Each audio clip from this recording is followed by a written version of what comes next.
ഗ്ലാസ്സിലാണ് നമുക്ക് ഒരു കപ്പ് എടുത്തിട്ടുള്ളത്. പിന്നെ വേണ്ടത് പാല്, പിന്നെ ഓയില്, പഞ്ചസാര, നാരങ്ങ, ഉപ്പ്. ഇതിലേക്ക് നമുക്ക് ഉപ്പ് ചേർത്ത് കൊടുക്കാം.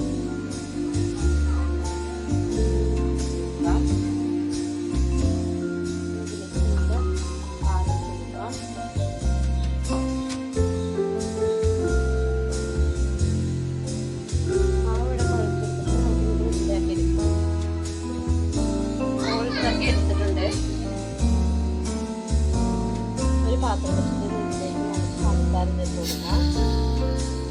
ഒരു കപ്പ് പഞ്ചസാരയാണ് ചേർത്തത്. അതിലേക്ക് നമുക്ക് ഒരു ഗ്ലാസ് വെള്ളം കൂടെ ചേർത്ത് കൊടുക്കാം. നന്നായി നന്നായിട്ട് അരച്ച് വയ്ക്കണം.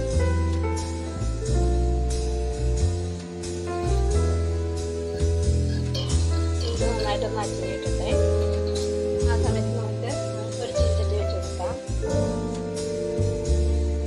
ഓയിൽ ഒഴിച്ച് ഈ ഉരുണ്ടകളൊക്കെ നമുക്ക് ഇതിലേക്ക് ഇട്ട് കൊടുക്കാം.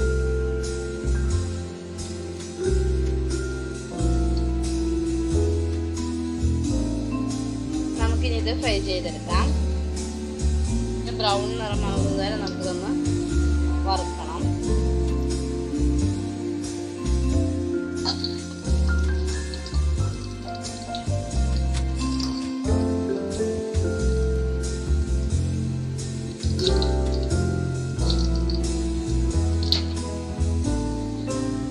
മീഡിയം ഫ്ലെയിമിലിട്ട് നമുക്ക് നന്നായിട്ട് ഉള്ളൊക്കെ ഒന്ന് വേവിച്ചെടുക്കാം. ചിലപ്പോൾ ഇവിടെ തിളച്ച് തുടങ്ങിയിട്ട് ഇതിലേക്ക് നമുക്ക് ഏലക്ക ഇട്ട് കൊടുക്കാം.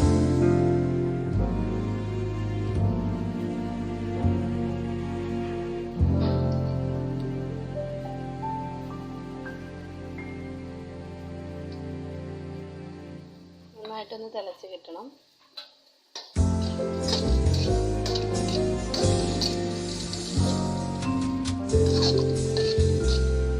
ബൗൾസും ആയിക്കൊണ്ടിരിക്കുന്നുണ്ട്. ഇതിലേക്ക് നമുക്ക് ഒരു സ്പൂൺ നാരങ്ങ കൂടെ ഒഴിച്ച് കൊടുക്കാം.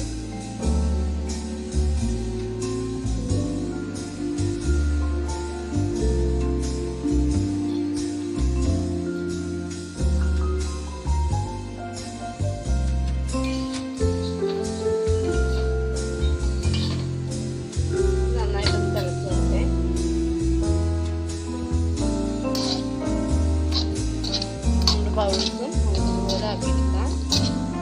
ഗുലാബ് ജാമിൻ്റെ ഒക്കെ കളറിൽ തന്നെ കിട്ടണം.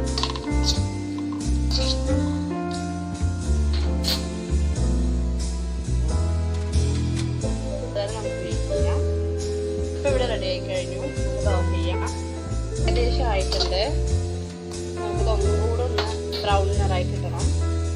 നമ്മുടെ ബൗൾസ് ഇവിടെ ബ്രൗൺ നിറായിട്ട് വന്നിട്ട് ഇനി നമുക്ക് ഫ്ലെയിം ഓഫ് ചെയ്യാം. ഇത് നമുക്ക് ഉണ്ടാക്കിയ സിറപ്പിലേക്ക് ഇട്ട് കൊടുക്കാം.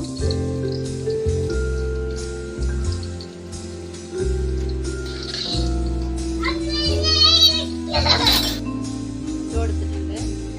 നമുക്ക് രാത്രി ഉണ്ടാക്കിയ രാവിലെ എടുക്കുന്നത് നല്ല എല്ലാത്തിനും നല്ല ഈ പഞ്ചസാര പാവ് പിടിക്കും. 3-4 മിനിറ്റ് വയ്ക്കാം. ഇതിനുള്ളിലേക്ക് ഈ